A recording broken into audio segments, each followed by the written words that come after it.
চন্দ্রযান অভিযান ভারতের গর্বের এক অভিযান।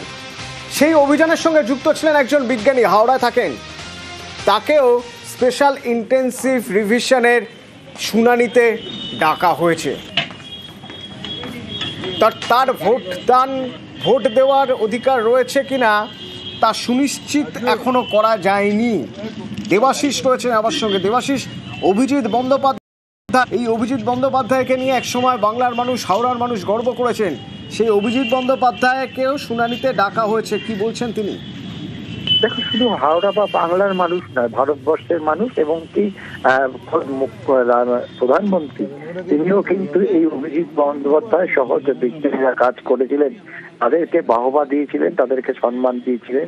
আর সেই বিজ্ঞানীকেই আজকে তার ভোটাধিকার, তার ভারতের নাগরিকত্ব যাচাই করতে হচ্ছে লাইনে দাঁড়িয়ে সাধারণ মানুষের সাথে।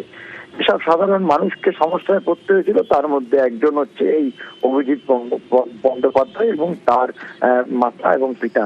তাদেরকে প্রমাণ করতে হবে তারা উত্তর হাওড়ার বাসিন্দা।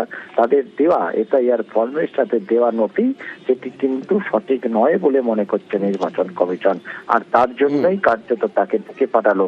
এটা নিয়ে কিন্তু হাসি মুখেই কার্যত কটাক্ষ করতে ছাড়েননি অভিজিৎ বাবু। তিনি বলেছিলেন যে ভারতবর্ষের মান রেখেছি, সেই ভারতবর্ষের নাগরিক কিনা তা কিন্তু একটু সাধারণ মানুষের সঙ্গে তা আজ পেতে পেরেছেন তিনি। আজ এই অবস্থা নির্বাচন কমিশনকেই কিন্তু কটাক্ষ করেছেন অভিজিৎ বন্দ্যোপাধ্যায়। ধন্যবাদ দেবাশিস। সব মানুষেরই খুব অসহায় অবস্থা, সবাইকে এরকম বয়স্ক মানুষ, আমি বাবা মাকে নিয়ে আজকে এখানে আসতে হয়েছে, বাধ্য হয়েছি এক প্রকার। কিছু দেশের জন্য করেছি, তার জন্য সত্যিই গর্বিত। কিন্তু বর্তমানে যেরকম পরিস্থিতি, এইভাবে লাইনে দাঁড়িয়ে বয়স্ক বাবা মাকে নিয়ে হয়রানির শিকার হতে হচ্ছে, এটা শুধু আমি নয়, আমার মতো হাজার হাজার পরিবারকে এরকম পরিস্থিতির মধ্যে দিয়ে যেতে হচ্ছে বর্তমানে। এটা খুবই দুঃখজনক। ছেলে বড় হয়েছে তো কি হবে, কিছু করার নেই, যা করাচ্ছে তাই করছি। বললো 2000 টাকার নোট অচল, লাইনে দাঁড়াও, কত লোক মরলো। আবার এই করলো, যারা আমরা পেনশন পাই, আমরা বহুদিনের লোক, আমাদেরই অস্বীকার করছে যে তোমাদের নাগরিকত্ব থাকবে না। এই আবার কি ধরনের, আমরা স্বাধীনতার আগেকার কি করি। ওদিকে উত্তর দিনাজপুর চাকুলিয়ায় বিডিওর অফিসে ভাঙচুর। কেন না, হয়রানি হচ্ছে। এই হয়রানি আর নেওয়া যাচ্ছে না, এই অভিযোগে দেখুন বিডিও অফিস থেকে আসবাবপত্র বের করে নিয়ে এসে ভাঙচুর করা হচ্ছে। তছনছ বাংলা সহায়তা কেন্দ্র, সেখানেও আগুন ধরিয়ে দেওয়া হয়েছে।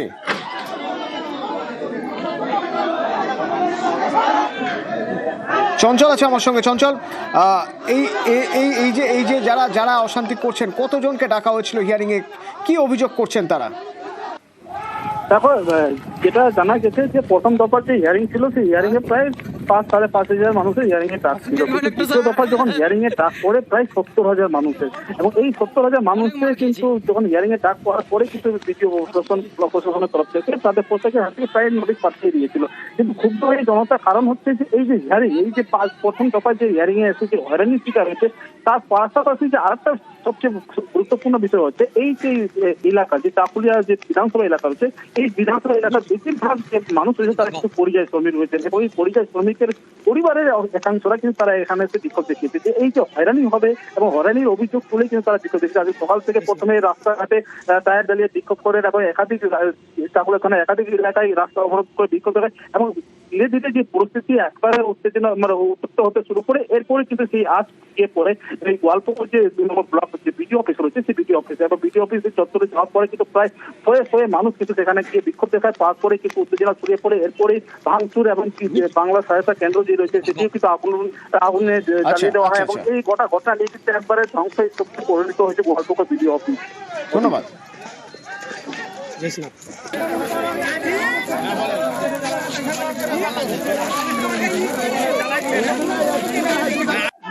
तो देख रहे हैं दोस्तों, एसआईए पर लोगों को যারাই করলো এটা ওরা, আমি বলবো যে ওরা ইচ্ছাকৃতভাবে করেনি, ওদেরকে হয়তো কেউ বলেছে, উস্কিয়েছে বলে এটা করেছে।